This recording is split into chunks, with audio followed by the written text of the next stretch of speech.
Welcome to your daily focus for October the 4th, 2017. My name is Tilly, and this is Tarot with Tilly, and thank you. Thank you truly for all the positive, loving, supportive energy you send my way each and every day. Now let's see what the energy is going to be for us today.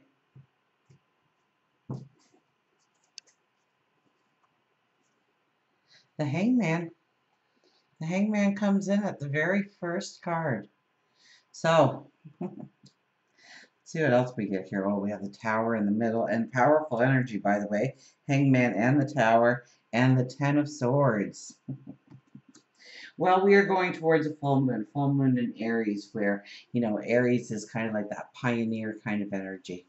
We are independent, we are strong, we are capable, we are courageous. We are ready to forge forward into new paths, new adventures, new ideas.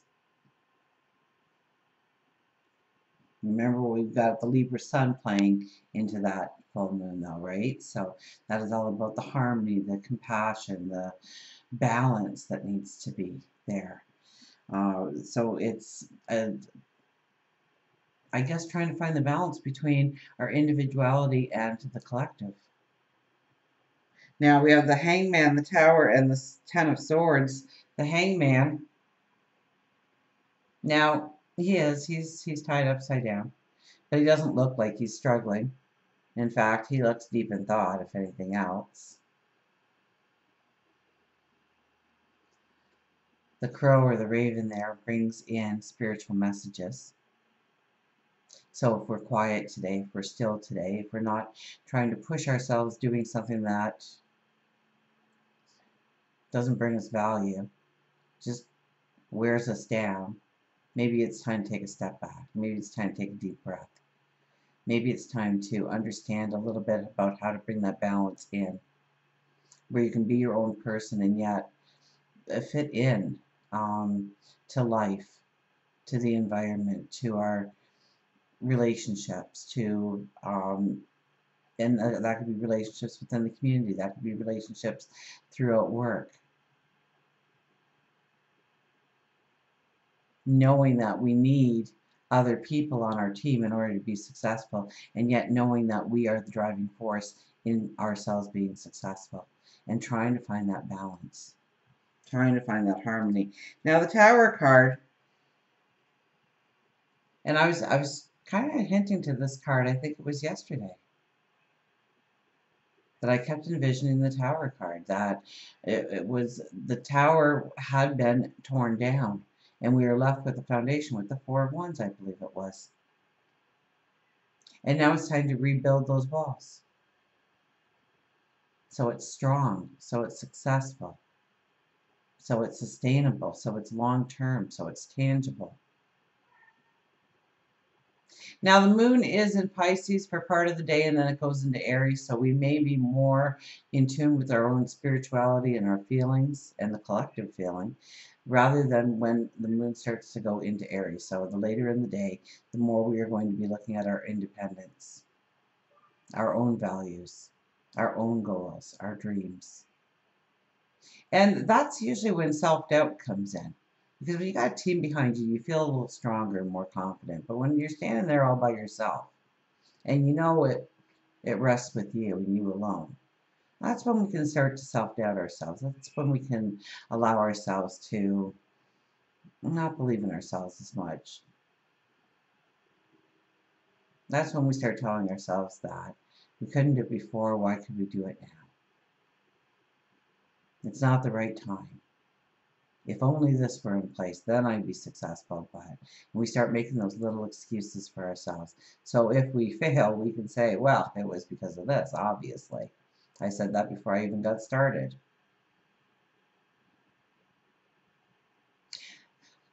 Full moons are about closure, endings.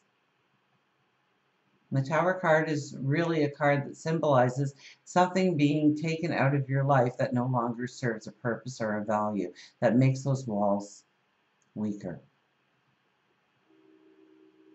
So pay attention to the things in your life. And yes, I know I'm starting to sound like a broken record here, but it is the energy right now, and it has been the energy. Understand what truly brings in value in your life. I mean, yeah, there's our independence and then there's the collective, but if the collective actually pulls you down, maybe you should be more independent. And maybe you're independent, but you just really can't get going and you procrastinate, you never want to set a date. And once you get with a group of people that are all putting deadlines on everything and you got to make that date, you'll make that date. You know, the Ten of Swords. Ten of Swords is a beautiful card. It is so much a full moon card.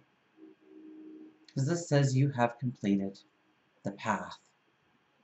Now, I know those swords look like they're in our body, but you know what? There's no blood there. We've healed. That's our strength.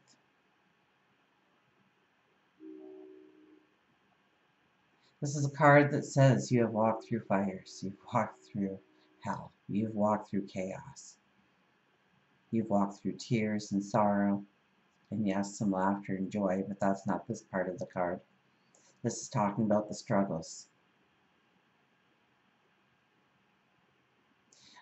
The 10 is the ending, so that new beginnings can be formed. This is that you have learned the lessons well, that you have taken on so much wisdom, and you are prepared now to go forward. Look at the owl sitting up in the tree, imparting the wisdom for us, knowing that we've got this. And soon we're going to rise and we're going to step onto new paths and plant new seeds. This is really allowing ourselves to, well, one, pat yourself on the back that you've made it to this point. It's not easy. Definitely not easy. Was it worth it? Well, it depends on what you do with that knowledge. It depends on what you do with that wisdom now. What are the goals you are setting for yourself? And when you set those goals for yourself, you really need to look at what doesn't belong, what weakens those walls. Let's get an affirmation card here. So strong energy today, it's about backing it up. It's about looking at things. It's about understanding the balance that needs to be in our life. It's about knowing that we've completed some pretty major paths in our life in order to stand at this point in time. We need to understand what our dreams and goals are going forward. The small dreams and, yes, the big dreams. The small goals and the big goals. And this is a beautiful time for you to release. Release anything that is holding you back, that is weighing you down, that is dissipating your energy.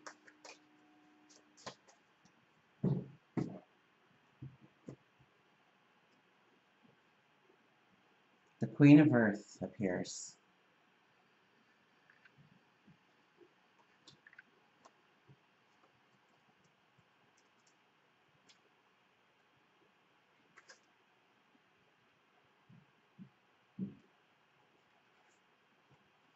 The Queen of Earth is about practical and grounded, trustworthy, earthy, resourceful, a gardener who tends to what has been planted. I am committed, down to earth, and clear about my goals. I am honest as I work with others to keep it real and be true to what we are doing and the challenges before us. I use all my resources wisely, whether they are finances, opportunities, or people willing to help me in my endeavor. So this is really about being committed, down to earth, clear about what you want going forward. But then it's also about how you are working with other people, how you are building that harmony. I am honest as I work with others to keep it real and be true to what we are doing and the challenges before us. I use all my resources wisely, whether they are finances, opportunities, or people willing to help me with my goals, my dreams, my desires.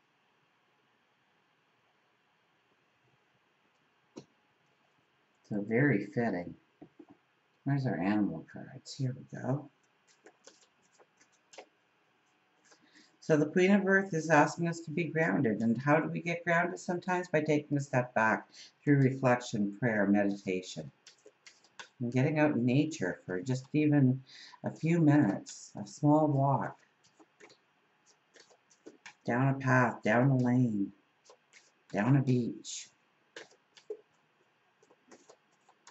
Get grounded, feel the earth underneath your feet, feel connected, feel the strength.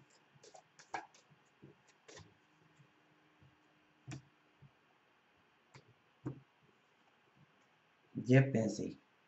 Get busy, says the bee.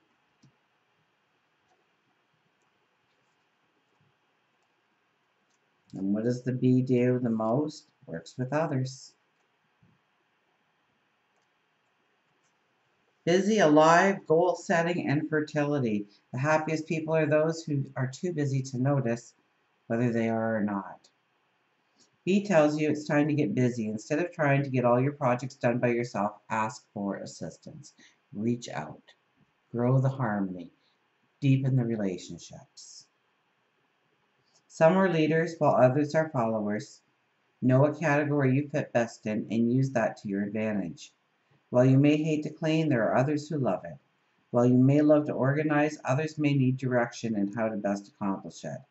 There shouldn't be shame in your talent. Cooperation and delegation is key with the B.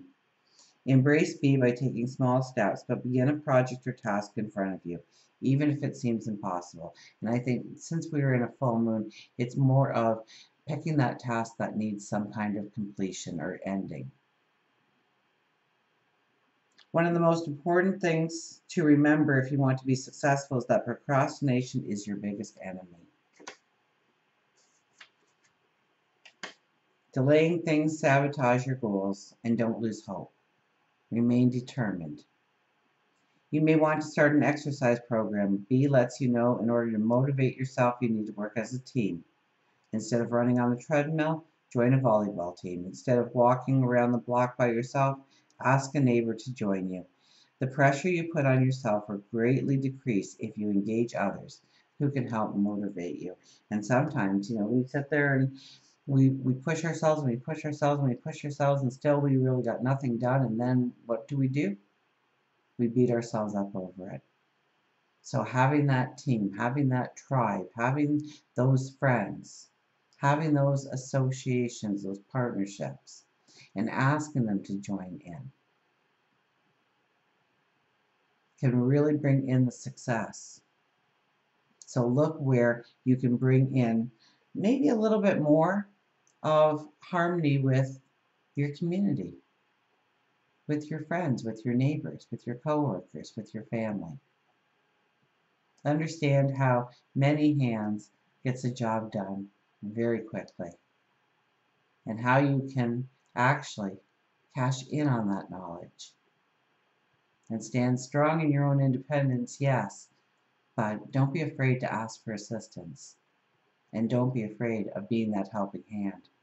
Until we meet again, remember, I do love you.